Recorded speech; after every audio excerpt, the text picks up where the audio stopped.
잘 보내셨나요? 오늘은 지난 시간, 저지난 시간 한 내용을 좀 복습을 조금 하면서 하려고 그러는데, 왜냐하면은 지난 저지난 두 번 주를 좀 빨리 나가서 아무래도 좀 보충 설명이 필요할 것 같아서 하는데, 교재 20쪽, 그죠? 교재 제목은 조계종 표준 우리말 금강 반야 바라밀경 독송본, 그죠? 독송본. 표준이라는 것은 정해진 건 아닙니다만은 통일해서 읽자는 의미가 들어 있으니까는요. 경 내용을 들으시면서 이제까지 보한 책도 다 참고하시고 또 여기 나온 번역도 참고하시면은 다 도움될 겁니다. 근데 통일해서 같이 독송하자는 의미가 들어 있기 때문에 표준이라고 쓴 겁니다. 절대적인 건 아닙니다. 금강경의 말씀은 절대적인 건 없다고 이야기죠. 제9 일상무상본 따라합니다. 일상무상본. 관념과 그 관념의 부정. 교재 20쪽, 21쪽 봅니다. 관념과 그 관념의 부정, 그러니까 제가 오늘 여기를 다시 복습할 생각을 한 이유는 이 내용에 대해서 자꾸 어떤 분들이 나 자신도 그럽니다만은 조금 혼란이 오는 경우가 있어서 그럽니다.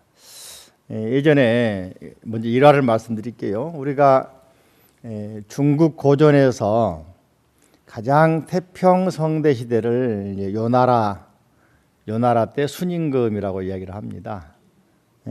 하은주 3대 시대 그러기도 하고, 이 시대가 중국에서 가장 태평성대, 즉 전쟁이 없고 사람들이 행복이 했다 그런 시대거든요. 기원전으로 약 말하면 3, 4천 년 전, 지금부터 한 5천 년 전, 그죠? 한 번은 순임금이라고 하는 왕이 제일 이제 당시에 성군이라고 그러고 국민들이 다 칭찬하고, 다 노래 부르면서 우리 왕 같은 사람 없다라고 이제 노래 부르고 칭찬하고 다닌단 말이죠. 하도 그렇게 이제 소문을 듣고 자기도 성구로 생각하는 사람들이 말하기 때문에 농민으로 변장을 하고 평상복을 입고 다녀봤어요. 궁궐을 벗어나 가지고 이 동네에 다녀봤거든요. 깜짝 놀라는 사실이었습니다. 아무도 몰라봐. 국민들이 노래는 부르면서도, 요즘처럼 TV가 있는 것도 아니겠지만은 몇 명 있는 건 아니겠지만, 아니 자기 나라 왕 잘났다고 똑똑하다고 우리를 행복해 준다고 노래 부르고 칭찬한 사람들이 평상복으로 변장하고 다니니까 아무도 몰라봐. 응? 이제 스님도 나도 한번 가발 쓰고 청바지 입고 다니면 누가 알아보겠나. 응? 고정되어 있는 모습이 있다 없다? 없다는 이야기를 하고 있는 겁니다. 이게 한 가지 우리 이미지.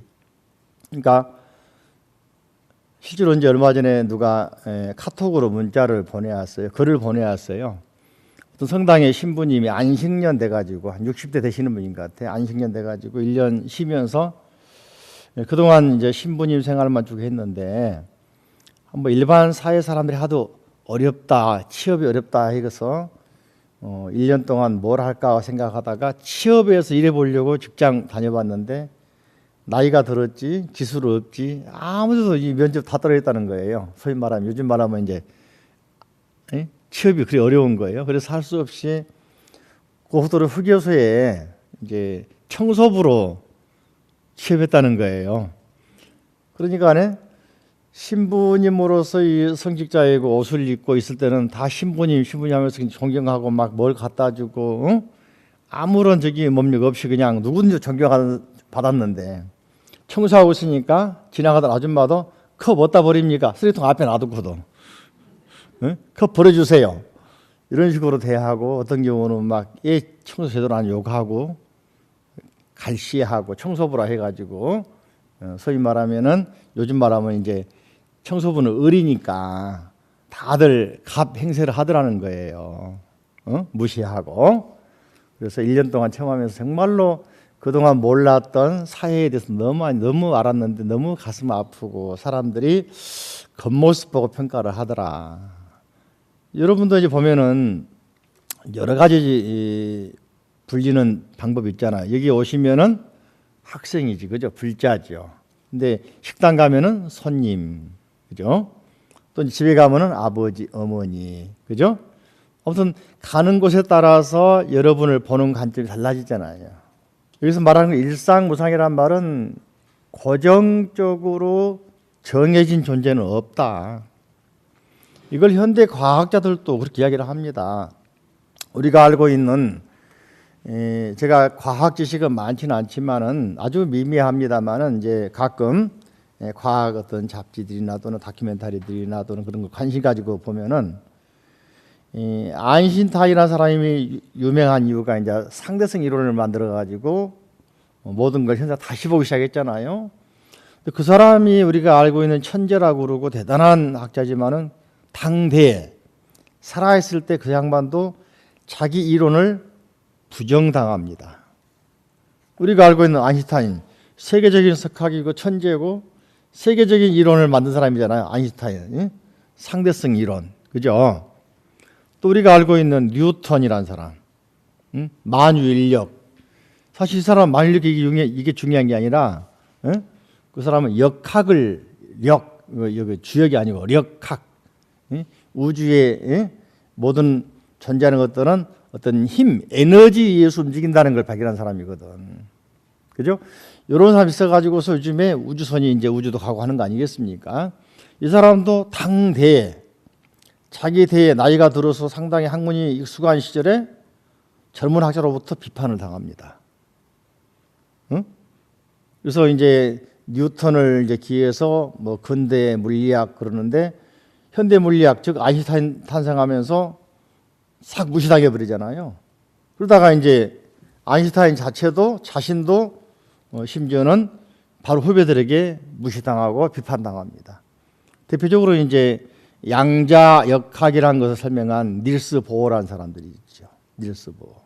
닐스 보어도 자기 생전에 새파란 제자에게 또 부정당하고 비판받습니다. 하이젠베르크 사람들.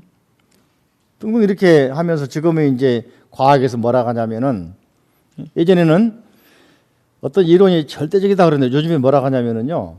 이론이라는 것은 불확정성의 원리라고 합니다. 정해진 게 없다. 그러다 보니까는 이제 뭐라고 하냐면은 이게 패러다임. 어떤 사람이 그쪽 분야로 많이 관심 가지고 연구하냐. 이게 대세다. 근데 이 패러다임도 또 다른 이론이 나타나면 원래 바뀌어버리는 것이거든요. 이게 절대적인 학문은 없다. 정해진 건 없다.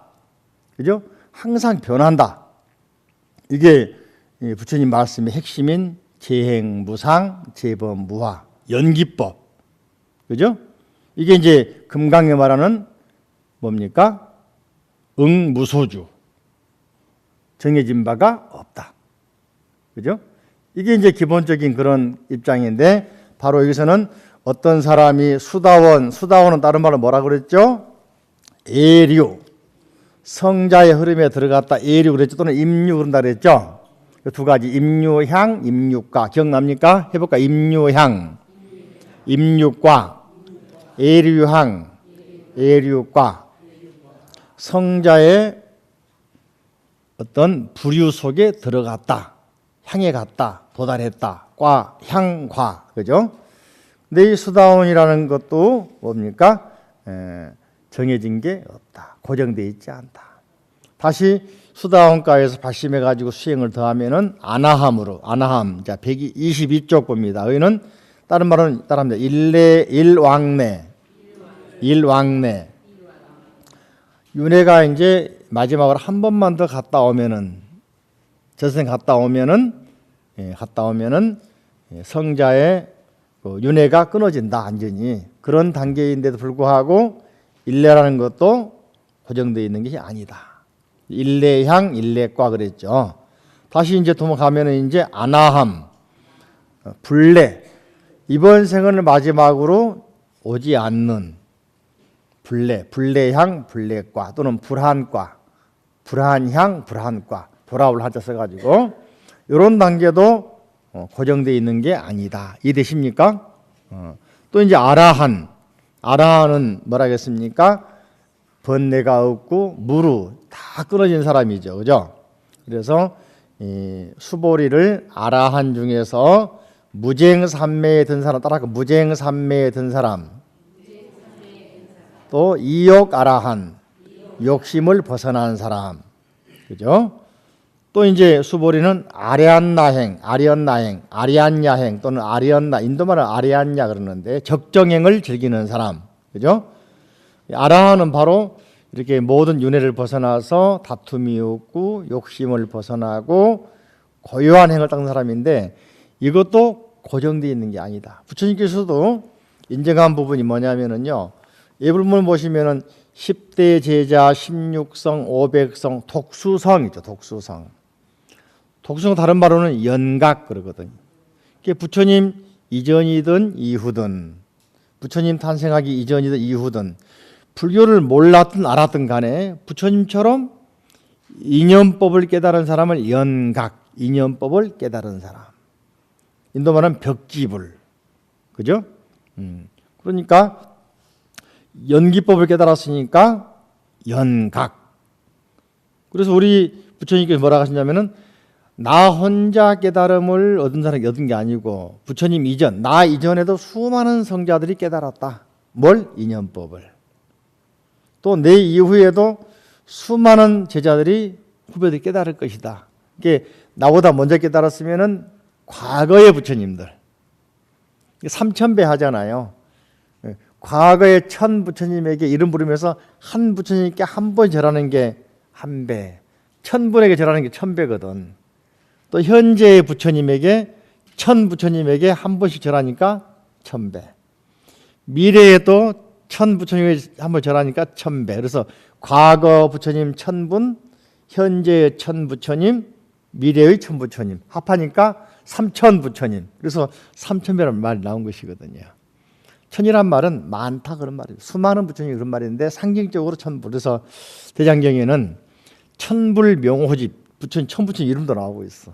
만불도 있고. 이름이 중요한 게 아니고 과거의 부처님을 우리가 이름 부르면서 절하면서 원을 세우는 거죠. 서원을 세우는 거. 나도 부처님처럼 수행을 해서 부처님 되겠습니다.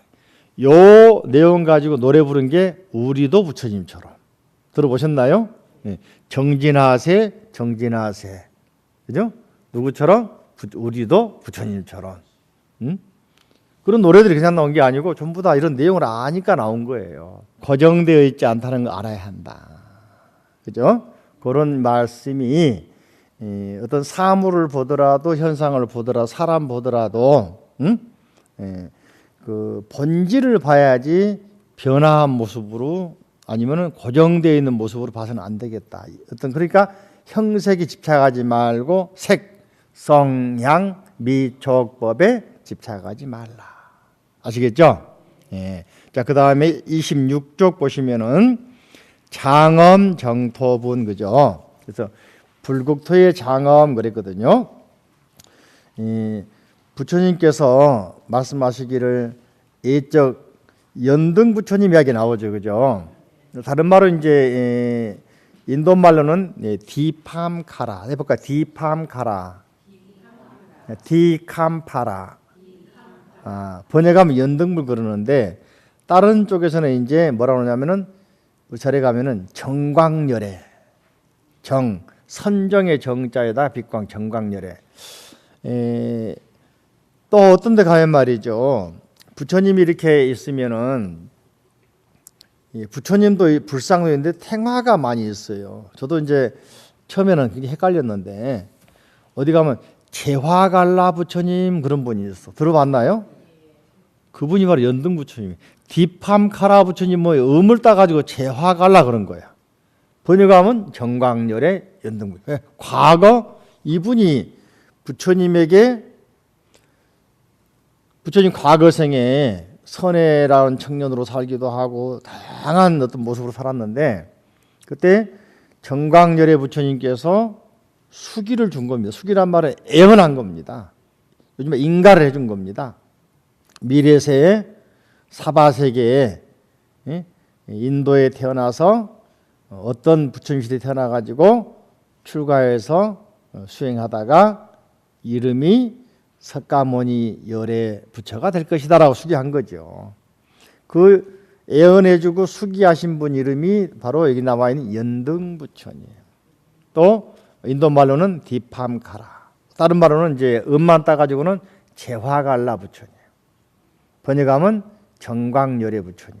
이게 혹시 이제 절에 가서 큰 탱화 같은 경우에 제화갈라라고 써 있으면 아 연등 부처님을 말씀하시는구나. 금강경에 나와 있는 알려진 부처님으로는 정광열의 부처님이구나. 아 이분이 과거세에 석가모니 부처님께 부처가 될 거라고 이렇게 인가해 준 분이구나.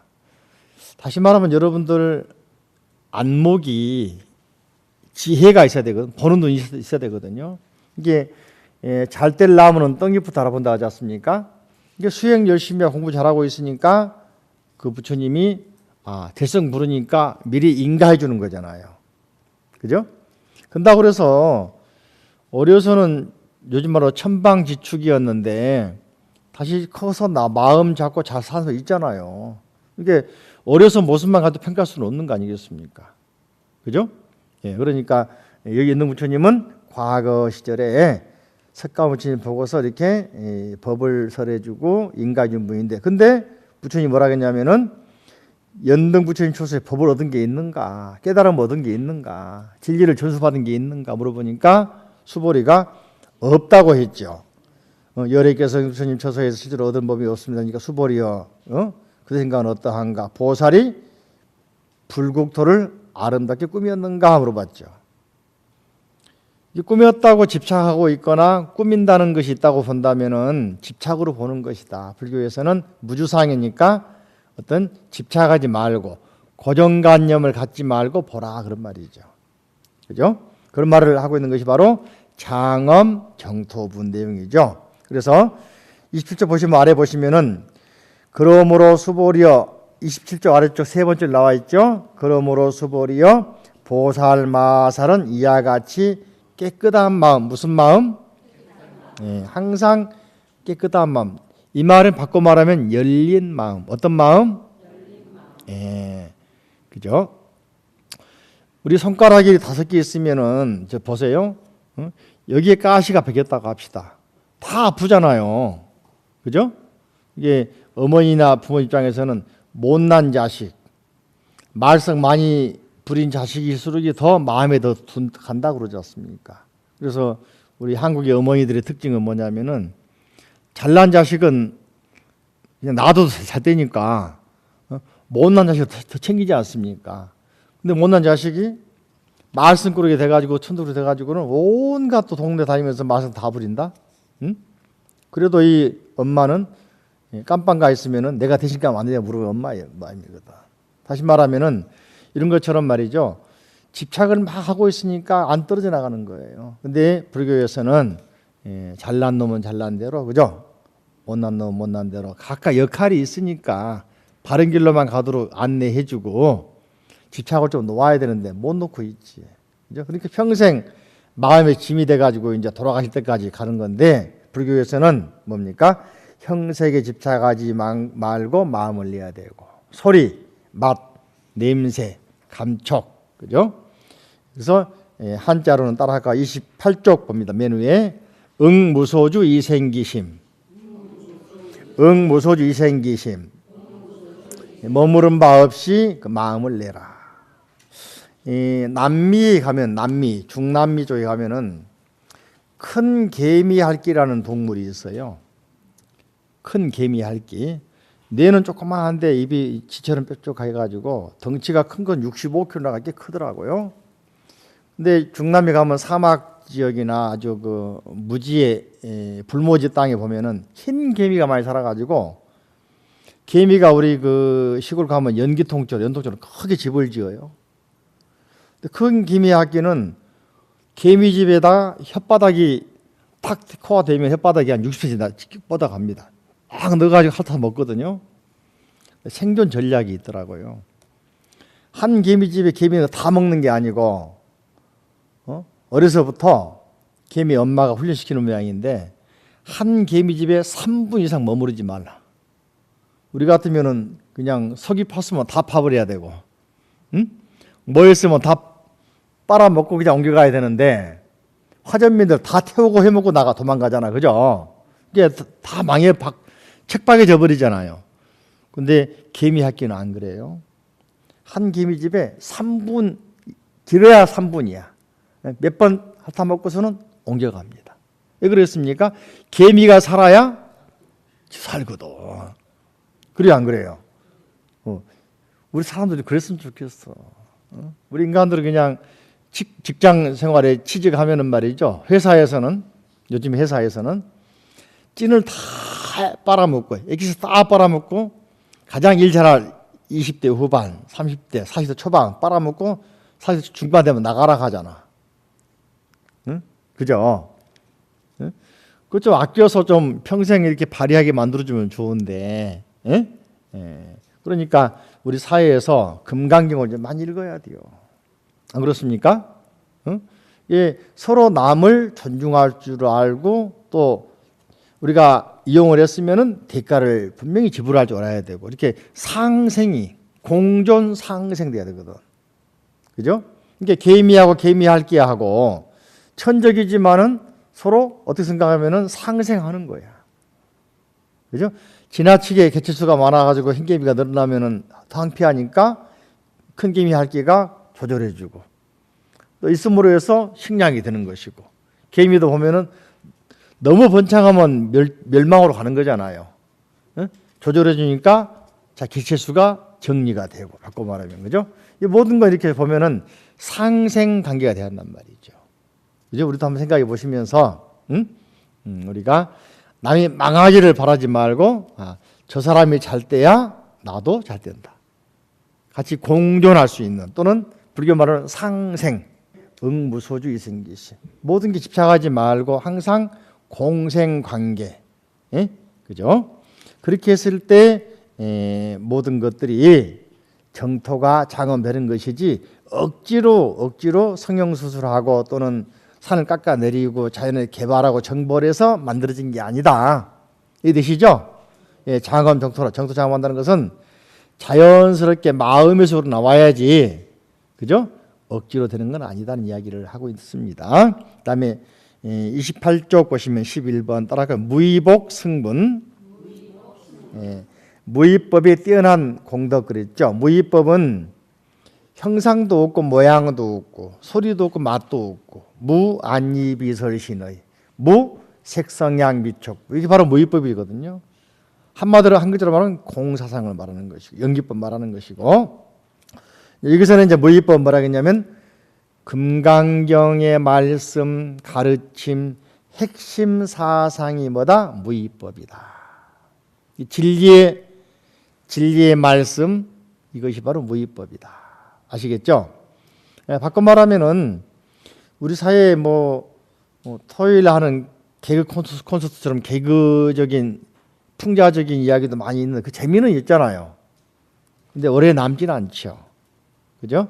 이렇게 부처님 말씀처럼 듣기는 어려워도 이해하기 어려워도 이런 말씀들을 가만히 생각해보고 실천해보면 정말로 오래 가죠. 이것들을 무의법 그러는 거예요. 그죠?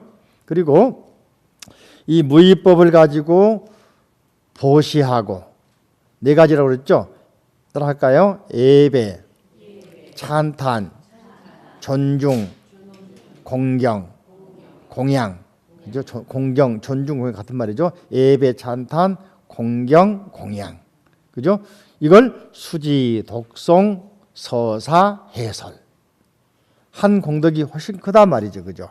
이게 진리의 말씀 이 한마디를 통해서 그 사람이 흔들리는 마음 또는 방황하는 마음 이 마음이 안정이 되고 뭔가 활로를 찾는다면은 얼마나 복이 큰가 그런 말씀. 그래서 이 수미산만큼 많은 항아산만큼 많은 그런 숫자 어떤 물질 가지고 보시하는 것보다 그죠? 요 진리의 말씀을 가지고 수지, 독송, 서사, 해설 또는 위 타인을 하는 것이 훨씬 더 공덕이 크다. 이제 31쪽 보시면은 나와 있죠. 가운데 선남자 선여인이 이 경에 삭국에만이라도 받아 지니고 다른 사람을 위해서 해준다면 이 복이 앞에 말한 항아사만큼 많은 칠보를 가지고 보석을 가지고 재물을 가지고 보시하는 것보다 훨씬 더 크다. 그죠? 보시의 문제가 나왔으니까 말씀드리는데 이런 말도 있지 않습니까? 불교에서는 오늘 아침에 이제 어떤 사람이 매일 문자를 보내오준 이메일로 보내오는 사랑과 편지라는 것도 있고 또 몇 가지 이제 회사들에서 이제 포털에서 보내온 게 있는데 무제 칠시라는 내용 보내왔더라고. 무제 우리 홈페이지에 올라가 있습니다. 정각 홈페이지에 들어나가 있는데 부처님께 어떤 사람이 제자가 물었어요. 부처님, 많은 사람들이 금은 보화를 가지고 부처님께 공양 올리고 절도 지어주고 탑도 만들고 그러는데, 그죠? 저는 돈이 없고 공양할 게 없는데 어떻게 부처님 공양 올립니까? 그래 부처님께서 다독거리며 하신 말씀이 돈이 없이도 얼마든지 보시할 수 있다 하면서 무제칠시 이야기하죠. 가장 하기 쉬운 보시가 뭘까? 자비로운 눈으로 상대방을 봐주는 거. 이거 화안시, 화합한다, 자비롭다, 너그럽다, 화안. 또 이제 얼굴에 웃는 웃음. 또 자리 양보해주고 상대방의 길을 알려주고 또 나그네가 오면은 요즘은 이제 호텔 뭐 많이 있습니다만 이제는 없으니까 자기 하룻밤 재워주는 거. 그죠? 식사 한 끼 대접해 주는 거. 예전에는 식당이 많이 없으니까 다니면은 밥 먹기 어렵잖아. 그죠? 그런 게 보시다. 진정한 보시다. 그런 말 하고 있는 것이죠. 그러니까 재물이 없어도 물질이 없어도 얼마든지 우리는 보시할 방법이 많이 있다. 요즘 말로 하면 이제 재능 보시. 노래하신 분들은 음악을 통해서, 춤추는 분들은 춤을 통해서, 또는 글씨 쓰신 분들은 글씨를 통해서, 그림 그리면 그림을 통해서, 만들기, 접기 뿐만 아니죠. 동화책 읽어주기도 있고, 나는 그것도 못하는데 그러면은 청소도 할 수 있고, 우리가 꼭 물질이 아니라도 봉사할 게 많이 있다. 그죠? 그것이 바로 무의법, 무의복, 무의법의 복, 무의복. 이것이 그 어떤 것보다 뛰어난 것이다. 특히 이제 그런 물질 보시도 있지만은 또는 재능 보시도 있지만은 가장 중요한 근본은 뭐냐?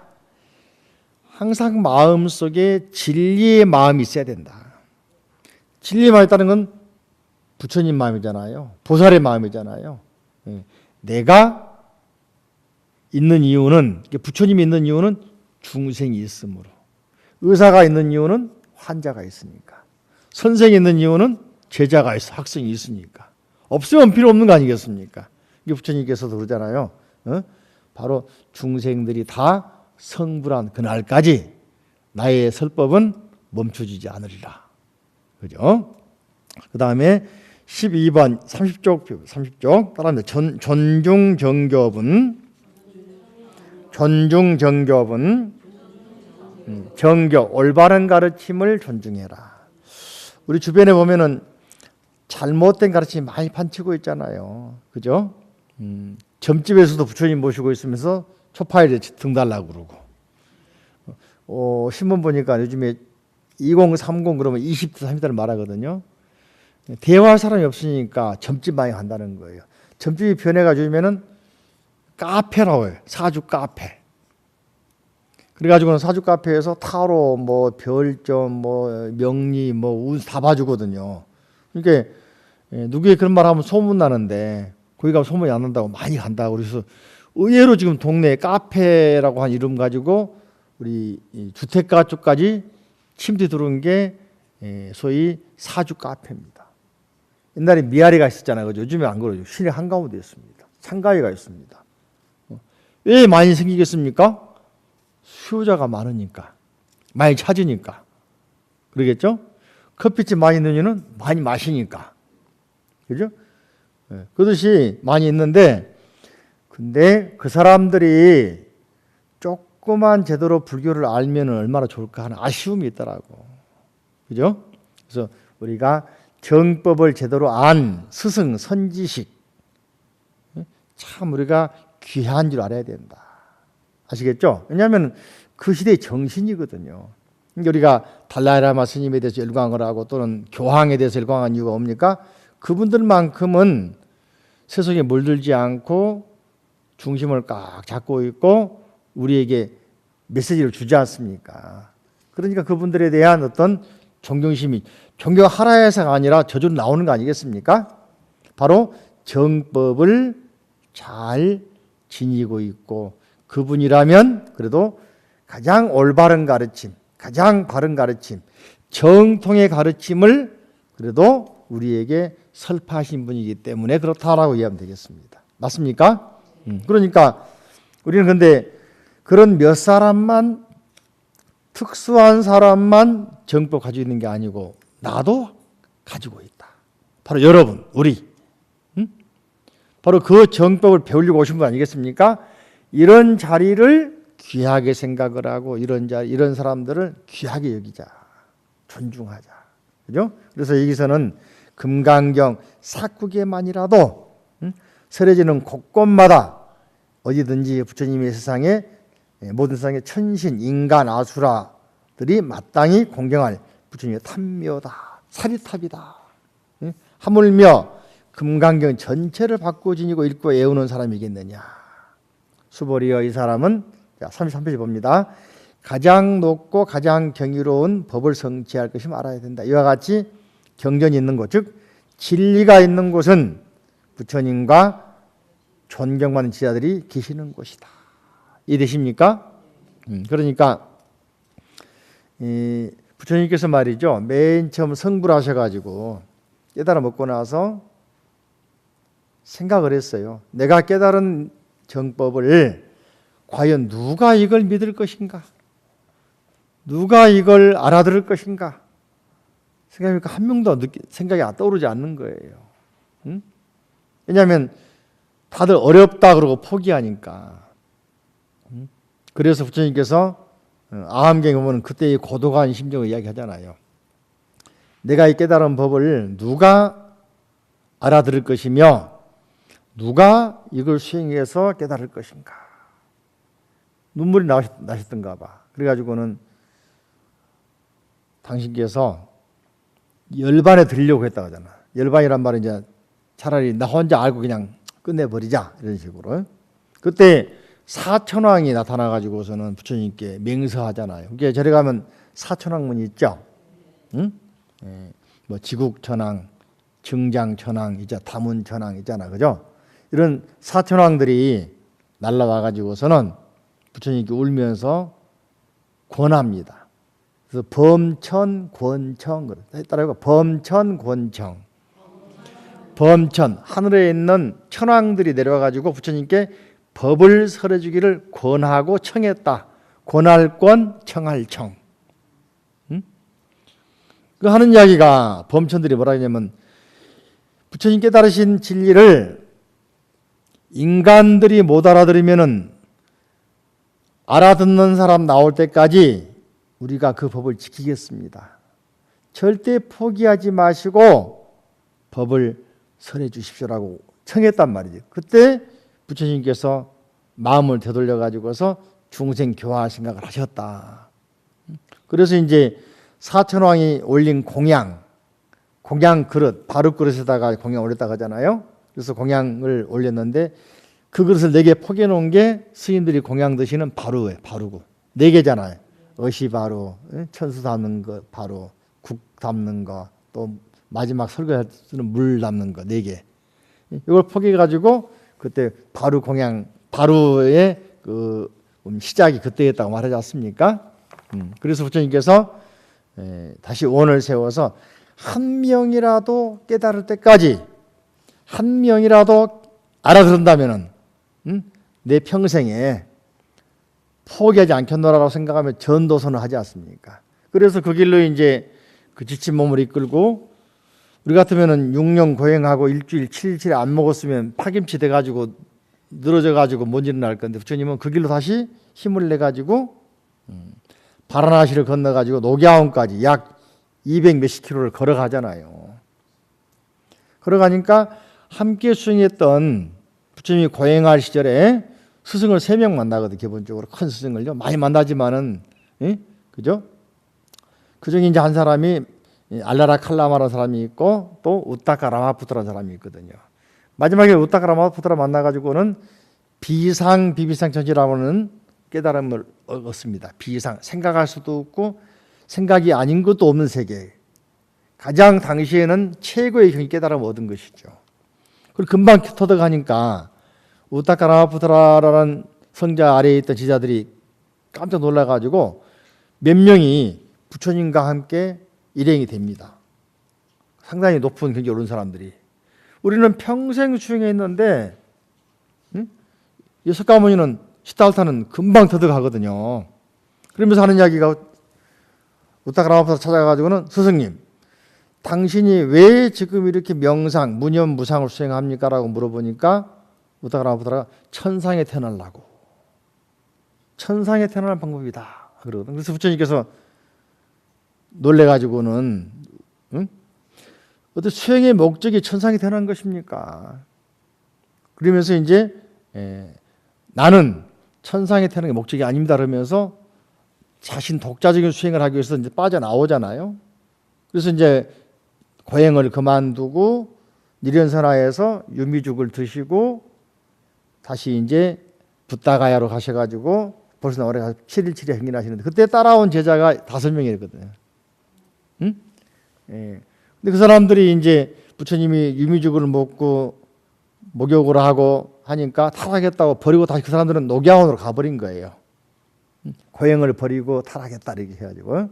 그래서 이제 부처님 홀로 붓다가야로 가셔가지고 명상에 들어서 깨달음 얻으니까 아까 말씀드린 범천의 권총을 듣고 나서 있고 그래서 그 길로 5명을 떠올린 거죠. 그래도 그 사람들은 우타카라고 하는 사람이 가르쳤던 수행법이나 그 경지가 최상이 아니라 가장 높은 게 아니라고는 알았다.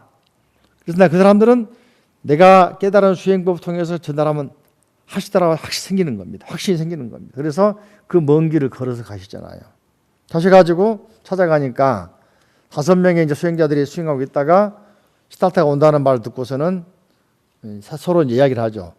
타락한 사람이 오니까 쳐다보지도 말고 말도 걸지 말고 그랬는데 오시는 모습이 옛날에 시달타가 아니거든. 쉽게 말하면 말이죠. 신림동 고시촌에 있을 때는 깨재재한데 합격해가지고 연수원 들어가면 삐까뻔쩍 하잖아. 그래 안 그래요? 임용 받고 나면 어때? 목에 힘이 딱 들어가지 그죠? 삐도 나지 그죠?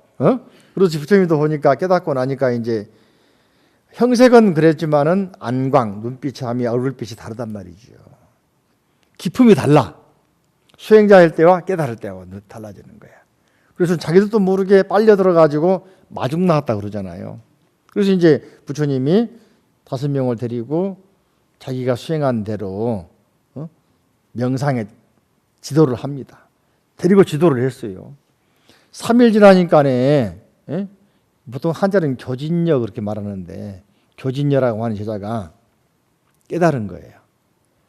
그때 부처님의 기쁨은 어떻겠느냐. 이게 자기가 고행을 버리고 알라라 깔라마라는 사람이랄지 또는 우타카 라마푸트라라고 하는 그런 수행자 다 버리고 경기를 뛰어넘어서 그죠? 더 이상 배울 게 없으니까 뛰쳐나와서 혼자 수행해서 깨달았는데 그 5사람에게 전수해 주니까 한 명이 딱 깨닫는 거예요. 인도 말로는 꼰다냐 교진녀 그러는데 너무 기뻐가지고 말이죠. 인정해 주죠. 너도 아라한이다. 깨달았다. 또 이틀도 지나니까 또 2명이 또 깨달아요. 납비라 이렇게 깨닫는 거야. 사람들이. 일주일 지나니까 5명이 다 깨닫는 거예요. 부처님이 너무 기뻐가지고서는 우리는 다 같은 아라한이다. 인정해 주죠. 이분들이 이제 각자 흩어지는데 부처님께서 그렇게 말씀하시죠. 제자들이요. 이제부터 깨닫지 못한 제자들을 중생들을 위해서 법을 제내라. 무소의 불처럼 홀로 가라. 혼자 가라. 같이 가지 마라. 당당해져라. 내가 깨달아서 당당해질 필요가 있지 않습니까? 그렇게 말씀하시면서 드디어 전도의 길로 가도록 유도를 하고 그때 드디어 이제 3가지 만나요. 부처님 가르침과 제자들이 만들어지죠. 불법성. 이게 부처님 깨달으신 분이고 5명의 제자들은 승가, 교단이 된 것이죠. 요 사이에 깨닫게 만든 가르침, 법, 진리, 불법성 처음 만들어졌죠. 그죠? 이게 바로 부처님께서 진리의 이대함, 깨달음의 이대함, 그건 어떤 물질로도 할 수 없는 거, 이걸 가르쳐 주신 것이죠. 그런 이야기가 바로 진리가 있는 곳은 가는 곳마다 탑이 된다. 탑이 있는 곳이다. 경전이 있는 곳이다. 이해되십니까? 뿐만 아니고 존중받는 제자들이 있는 곳이다. 그런 이야기죠. 그래서 이런 진리를 중요시하는 게 중요한데, 그런 이야기는 또 달마 스님과 양무제의 만남에서 지난 말씀드렸죠. 그죠? 진리가 얼마나 중요한가. 그 이어서 달마대사하고 해가의 만남도 그렇습니다. 해가란 사람이, 달마대사하고 해가 이야기인데, 달마 스님이 양나라 무지와 만나가지고서는 대화가 안 돼서, 아직 시기가 안 돼서 숭산에 소림사로 들어가서 9년 명비에 가잖아요. 근데 해가란 사람은 젊어서 꽤 그 유교나 도가 사상 공부 많이 하는 것 같아요. 그러면서 이제 그 사람이 출가를 하게 됩니다. 유교의 경전을 보더라도 도교의 경전 보더라도 마음에 딱 깨달아 못 얻었던 거야. 그래서 출가를 해서 불교에는 뭐가 있겠지 하고 찾아왔는데, 불교에 들어와가지고도 스님이 돼가지고도 아직 못 깨달아서 조금 이렇게 헤맬 당시에 달마 스님 이야기 들었는 것 같습니다. 그래서 소림사에 찾아갔는데 그때가 한겨울, 지금처럼 한겨울이었던 것 같아요. 그래서 이제 소림사 가서 놓고 하니까 달마 스님이 앉아 계시면서 뒤도 안 쳐다보는 거예요. 그래서 제가 생각하기를 뭐라 했냐면은, 예전 성인의 말씀하시기를, 그죠? 진짜 진정한 진리를 얻기 위해서는 몸도 마음도 다 버려야 한다 하더라. 이 말을 떠올린 거예요. 그래가지고는 부엌 가서 칼 가져가지고는 자기의 그 배움의 의지를 칼로 그냥 팔을 딱 잘라가지고 보인 거예요. 피가 뚝뚝 떨어졌다 하지 않습니까? 그 자리에서 그냥 눈 속에서 갑자기 파초가 피어나더라. 그래서 저래 가면 파초가 뭐냐면, 더운 지방은 바나나 나무입니다. 추운 지방에는 파초. 이런 말 있죠. 강남에는 유자, 강북에는 탱자. 같은 나무인데 그 뭡니까? 기후에 따라서 탱자가 되는 유자에 따라 되느냐. 실은 같은데. 그렇듯이 파초도 우리 절의 많이 상징은 바로 해가 스님의 구법을 상징하는 것이거든. 신명을 바쳐서 구법했다. 법을 구했다. 그러니까 달마 스님이 드디어 이제 뭡니까? 도를 배우려는 의지가 있다는 인정을 몸으로 보여주니까 드디어 이제 들어앉아라면서 안심법문, 뭘 구하냐 그러니까 해가 스님이 저는 불안합니다. 나를 좀 편하게 해주십시오. 그러니까 달마 스님이 불안한 게 뭐냐 그랬게. 찾아보면 없습니다. 그러니까 마음 가져와라. 못 찾겠습니다. 이미 나는 너의 마음을 편하게 했다 해서 인정해 주지 않습니까? 바로 이런 것들이 어떤 책이나 경전이나 물질이 아닌 이심전시, 마음에서 마음을 깨닫게 하는 법이지 않습니까? 그래서 금강경 말씀은 그죠?